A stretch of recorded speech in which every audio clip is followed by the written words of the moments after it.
occasion, which is the official opening of our reefing platform, or a lot of people call it the balcony.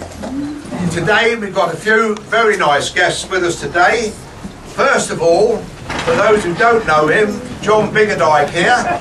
He was the last miller who retired in 1995, and he still comes to see us and still engrossed in our mill. We also have John Hayes there somewhere, our MP, locally from the village of Moulton. Also, Councillor Francis Biggerdike and his good wife Marlene. No, got that wrong. Wendy. No, Frida. That's the one. And also John Winslow with his good lady Marlene from Wren, who's been very supportive of us. Also with us today we have Leslie Osborne, who's the president of the Lincolnshire Mills Group. He's come down and he's one of those who started all this business off of the restoration with John.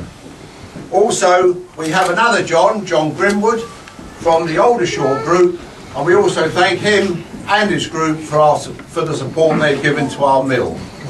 Now, say a few words before opening officially the gallery. John Biggerdike.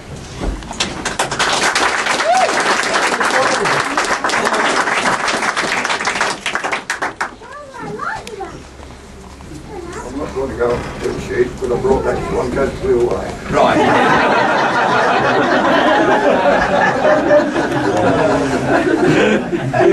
As many of you know, I'm inclined to run on too long when I speak Anglican, so I made a few notes and I'll cover what I wanted to say, or want to say.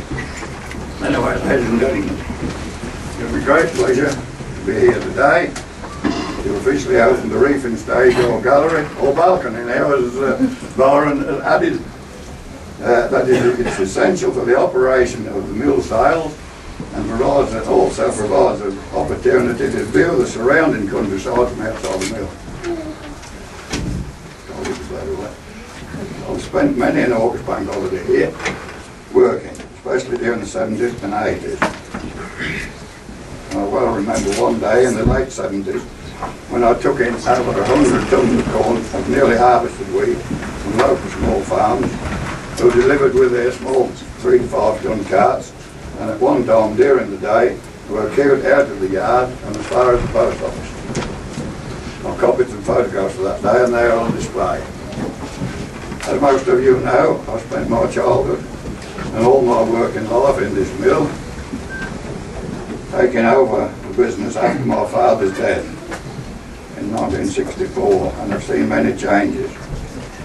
The business of a village miller declined, along with the small farmers with less and less livestock requiring feed. In fact, within my memory, there were 12 businesses similar to mine within a 6-mile radius of here. Most of them were in disused windmills or in windmills, not powered by wind, powered by other means. And they were all prospering family businesses and privately owned. And mine was the last to close in 1995, which some of them were larger than mine. I never expected to see that in my younger days. I often wondered what would be the fate of this fine building, hoping that it would at least be preserved, but never thinking it would be practical for a full restoration to take place. But thanks to the hard work of the project committee, friends of the mill, and the support of the general public, and particularly, I must mention Janet Prescott, Secretary and Mill Manager, whose persistence and tenacity in all the complex dealings with the authorities concerned has resulted in obtaining the grants, all the necessary permissions, etc., etc. Due to all that, we are now well on the way to becoming the finest and tallest and best windmill in the country. Yes. Yeah.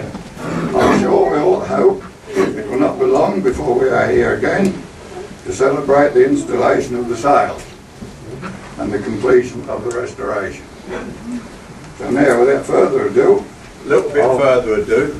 Yes, sir. I'm going to also, if I may, before you cut the ribbon, John, is call upon Francis Big. Call upon Francis Bigadike. You ain't give me a programme. We'll have that bit in a minute. Francis Bigadike, a councillor, I wonder if he'd like to step forward and say a few words as well. Come forward, please, sir.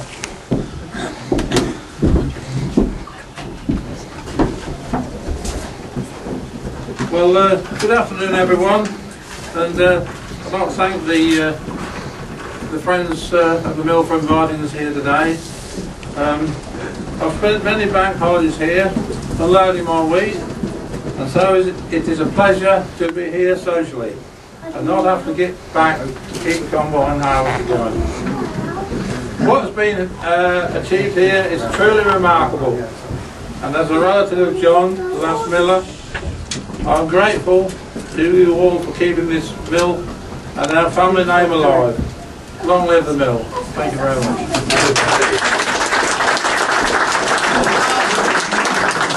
Request, I wonder if we can ask John Winslow if he'd like to say a few sets of words. John is from Wren and is also very supportive with our mill. John. Thank you, well, thank you, ladies and gentlemen, first for inviting me along today. This is a magnificent achievement, this building. I've been here now on two or three occasions, and I'm always impressed by what goes on here, what is behind it. And as a grant funder, those are the things that we look for. It's quite easy for us to provide money. We have lots of money. But it's really giving it in the right places to those projects that are totally committed. And as such, today is a magnificent example of the commitment and effort that goes into a project like this. I know this is not the end of the project. I fully expect a phone call now from Janet in the next phase. And I think we'll only be too delighted to try and help again. So thank you very much from a grant funder for the opportunity of seeing some of the final stages of what must have been tremendous hard work over many years. And congratulations to one and all. Thank you. Thank you very much.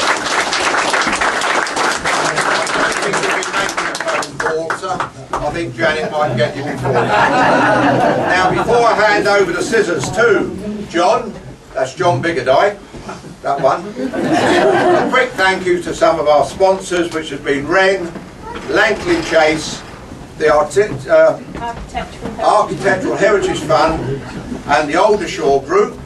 Many thank yous for your great support financially and otherwise. Here, here. A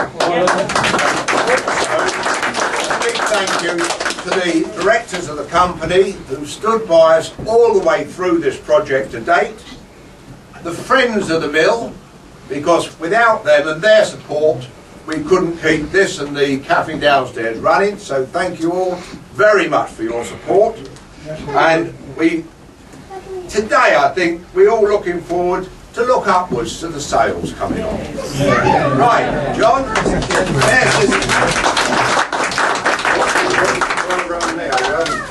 You can now go round and cut the tape and come in. How's that? Yes. I would say, ladies and gentlemen, we've had to put gates on half of the balcony or reefing platform, basically to make sure that the privacy of the people next door and the residential home is secure, because you would be able to look into some of the bedrooms there, which might not be appropriate, and they might be upset looking into their garden. So we put gates across, but you can walk around here and then come through the other door in batches of 12 escorted. Okay? So once we've got John on his way. Have you got your skateboard, John? What's that going? So I can only go halfway around, can't I? You can go all the way to the top, you know, and you can still see anybody's garden. Yes. We know that.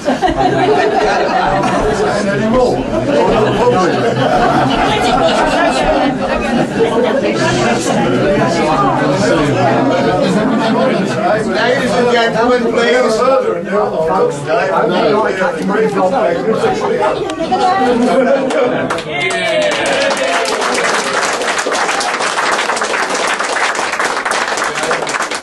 wonder if we can get our guests, VIP guests through first, please. John, Leslie.